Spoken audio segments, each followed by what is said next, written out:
visualize your child. If you have children or you're a grandparent, visualize your grandchild or your child. If you're a teacher, an educator, if you're a CEO of a company that helps educators with their children, visualize students engaging their future colleagues and their communities in a 21st century globalized world. The World Economic Forum published a report 3 years ago saying 65% of incoming kindergarten students today will enter job sets that do not currently exist. So our children will be engaging their colleagues and communities, and most of them will be engaging in new job sets after college or before college. So let's begin. The purpose of today is to show not just best practices and strategies, but the neuroscience behind these practices and the value of engagement on lifelong learning. Now, many of these strategies and other insights I'll be providing, they vary in value and impact on different student populations. So neurodiverse learners versus GT versus adult learners versus children in kindergarten versus middle school. These are very generalized but very, very effective best practices on a global scale supported by neuroscience. Before we begin, let's try out a little activity. I'm going to give everyone 7 seconds for you to use your inner dialogue to think about, what does this cognitive warm-up mean? It is a riddle in a way. Do you have it? Did anyone see the first picture as seeing save, since that's a lifesaver? Did anyone see the last picture of a calendar as days? Save for a rainy day. So please raise your hand if you got, well, those of you that I can see, you can raise your hand if you got it enough. If you didn't get it, it's okay. But this is very engaging, and this is something you can produce at the beginning of a lesson to prime the brain, to get students warmed up at a cognitive level. So talking about neuroscience of engagement, in the last 30 years, neuroscientists have learned more about the brain, or the inner workings of the brain, than the sum of all known knowledge before the 1990s. They're making astounding insights into the human brain. Just this week, neuroscientists at Vanderbilt University published in the Journal of Proceedings of the National Teaching of Sciences that they have identified neurons by the basal ganglia, which is it's a subregion in the brain. They now know where the neurons are that help humans adapt to change. Cognitive flexibility, the ability to adjust to new environments and concepts. During COVID-19 around the world, the environments are changing. If students and when students go back to schools, it'll be different environments. There'll be social distancing, they'll be wearing masks. The environment will change. And neuroscientists have found the region where that is located. So let's take a brain break. Did you know the average adult human brain weighs 3 pounds? But consumes 20% of your body's energy? Think of the ramifications this has on education of learners in the classroom. The brain does not finish developing. For men, it's around 25, women, 22, 23. But for adolescents in the classrooms, their brains are still developing. We're talking about the frontal lobe, the prefrontal cortex, where human reason, our character comes from, high order thinking skills. So what's one way we can help these students? We can engage them. We can help prime their brains for learning. Let's look at 2 other insights that we've learned from neuroscience. First, I want to talk about something called cognitive drift. When I was a teacher, I always wondered, what is it about students who they're paying attention partially, but they're not really into the lesson? If I asked them, did you hear what I said? Yes, and they'd repeat it, but you can tell they're not truly involved. Just like if you have children, regardless of their age, whether they're on the phone with you or in person, you can tell if someone's truly involved in conversation with you, or they're listening to you, but they're multitasking in their mind. So I once saw a show, and I'm sure all of you heard of this movie, The Fast and the Furious. It's about cars that drift. They angle off a central plane while turning. And I thought, you know what if the road was a lesson or an activity, and the car was a mind? You're still on the lesson, but you're slightly angled off. You're thinking about other thoughts. So even at home during COVID-19, when students were learning, like in the United States, like here in Texas, or in the classroom, most students do pay attention. Most students are involved in their learning, but when it comes to cognitive drift, many of them will drift cognitively while a teacher is going through a lesson or there's an academic activity. And there's nothing wrong with that. That is human. We do it as adults when you listen to speakers, and some of you are probably doing it right now as I'm talking for this presentation. You're listening, you're hearing me, but you might have something else going on in your mind that's going on later on today or with a family member. So this is cognitive drift, and I've always wanted to put a name to it through all the research and neuroscience insights that I've gained. And this is something that's very valuable for teachers to understand, because many teachers and many people in our society, we like to deal in absolutes. You're either listening to me and paying attention, or you're not. Well, there is a middle ground, and I believe cognitive drift is that middle ground. So that's why engagement strategies do help. Another great insight from neuroscience is the affective filter. The affective filter is a threshold from which students or learners cannot learn effectively. They can still learn, but not as effectively. And as adults, we all know the affective filter. All of you in your lives have gone through a very emotional moment or two or more. When you're very emotional, very angry or upset, can you use high order thinking skills? Can you really learn? You can, but it will not be as effective. It will be harder to encode the knowledge and skills you're learning. Emotional states and emotions, emotional states and emotional thought processes have more to do with the quality of coding, knowledge, and skills than prior knowledge. Has a much greater impact. Dr. Goleman from the University of Harvard, he is the guru in emotional intelligence, has said multiple times, emotional states have a bigger impact on the acquisition of new knowledge and skills than prior knowledge learned. And that's a major insight into the brain and our emotions. Now, I know all of you came here because you want to hear of strategies, but before we do, I want to talk about something called relational capital. Engagement strategies are great. Parents use them a lot of times with their children. Of course, teachers, they're versed in many different types of engagement strategies. But engagement strategies can only be truly effective and or amplified if there is relational capital, a grounding of trust.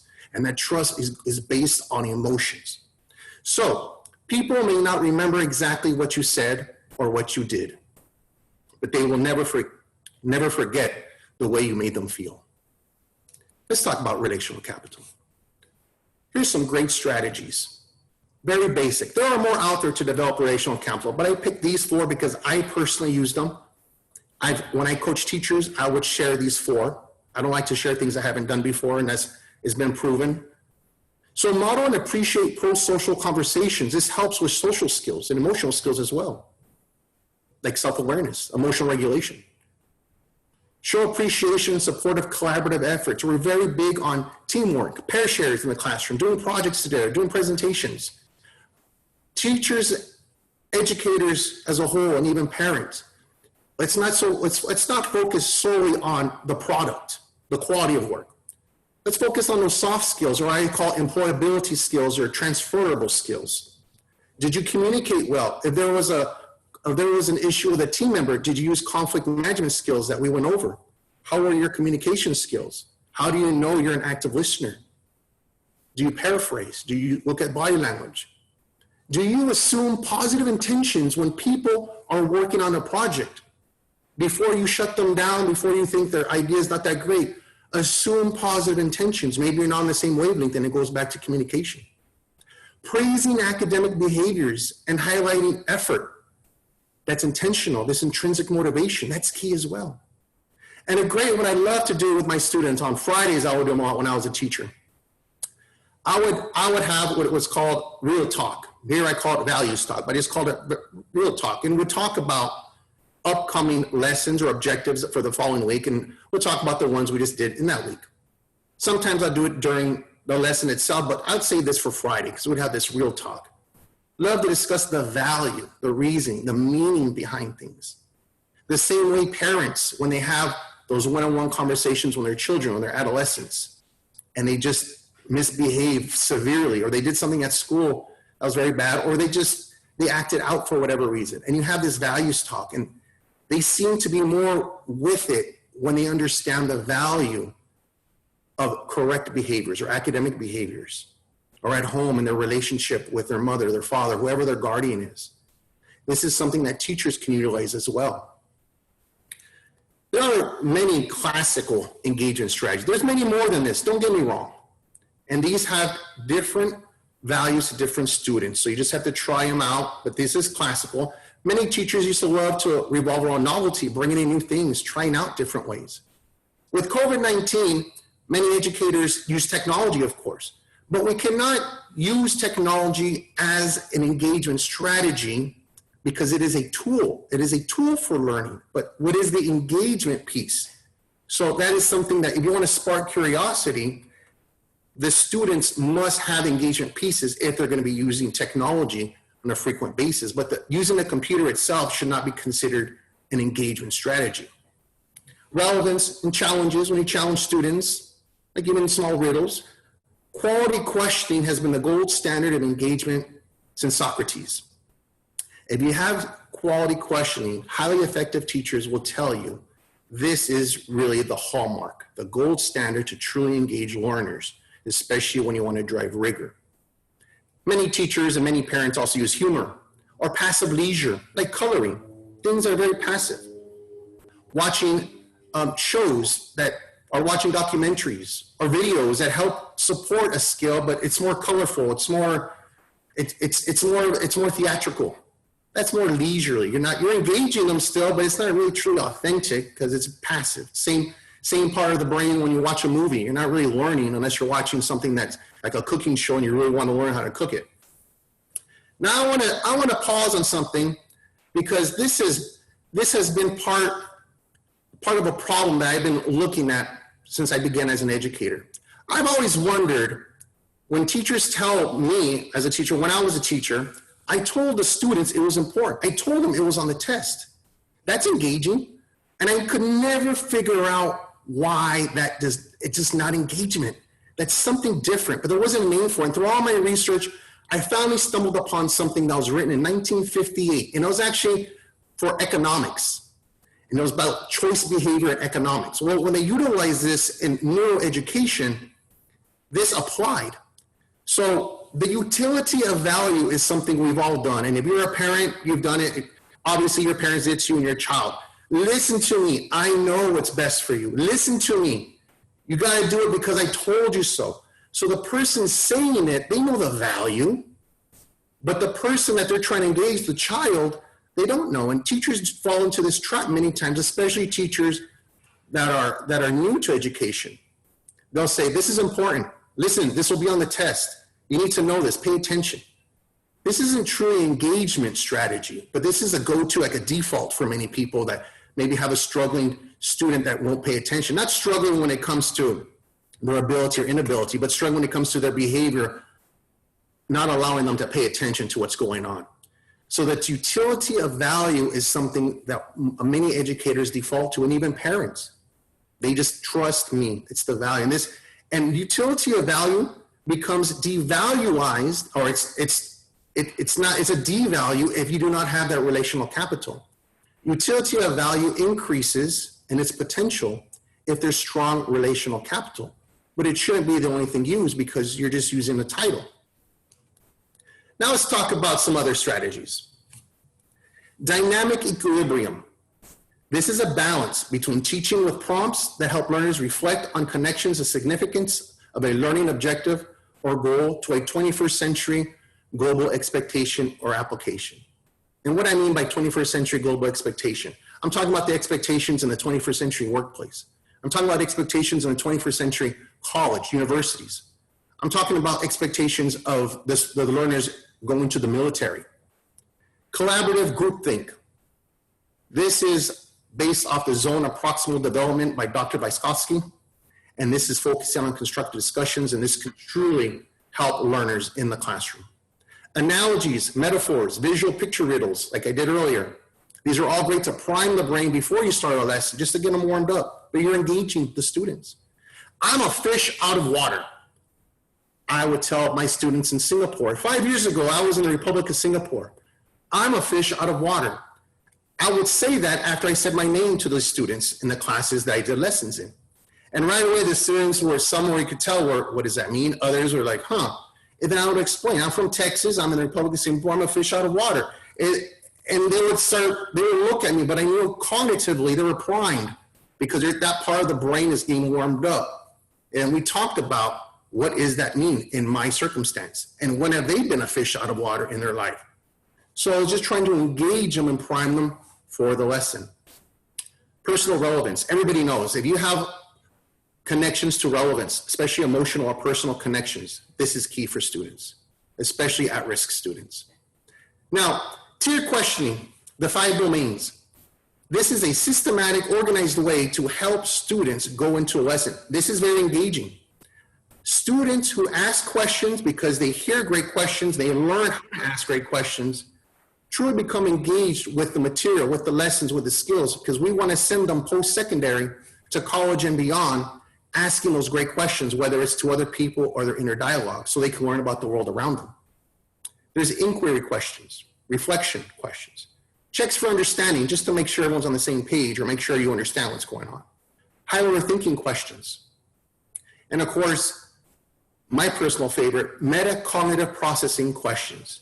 Questioning the steps used to guide a collaborative effort for decision-making or a solution, development of solution.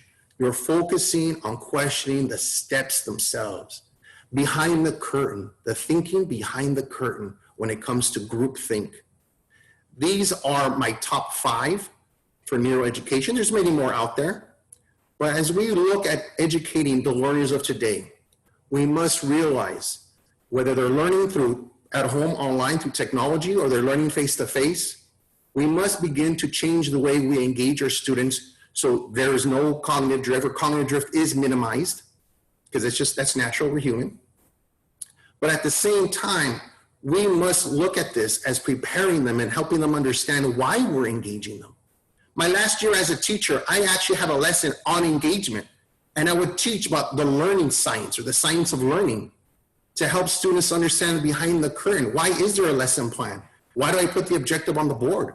Why do I have an exit ticket or reflection ticket at the end of the lesson? And it would help them understand, and it gave them more a sense of empowerment, of ownership in the classroom.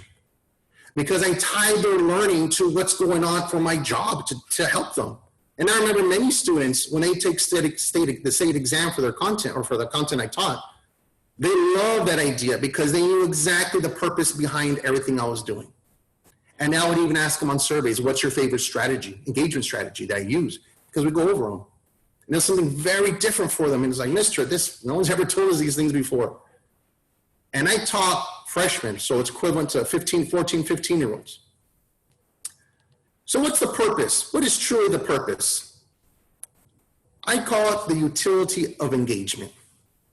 Regardless what engagement strategies you use, regardless how you're going to help your child at home or your children in the school, we must first intrigue our students, kind of hook them, bait them, connect the learner to the learner's interest and fascinating their curiosity. We must inform them. We have to inform them. There must be you must pepper a little bit of inspiration every now and then. Sometimes you can't inspire straight. I mean, you cannot do that all the time, but yes, inspire the students. And lastly, must involve them in their goal setting, in their academic evaluations. Try to instill, model for them a desire to engage in lifelong learning and a curiosity about the world around them. Every student is different. Some strategies work with some better than others, but overall, we have more than one. Try some general ones that have been proven effective. This is priming the learning brain. This will help develop intrinsic motivation. This is one of the top goals I feel every educator and every parent should try to accomplish with their child before they take on the 21st century world, before they go to college, before they go to the military or their career. Having intrinsic motivation will blossom into many other things: perseverance, grit, positive attitudes that help shape the quality of their work in the future. I want to thank everyone. Remember, educating the mind without educating the heart is no education at all. There are many more strategies and other ideas in Reimagine Education. You can also email me your questions. At this time, if there's any questions, I have the chat box open. So please feel free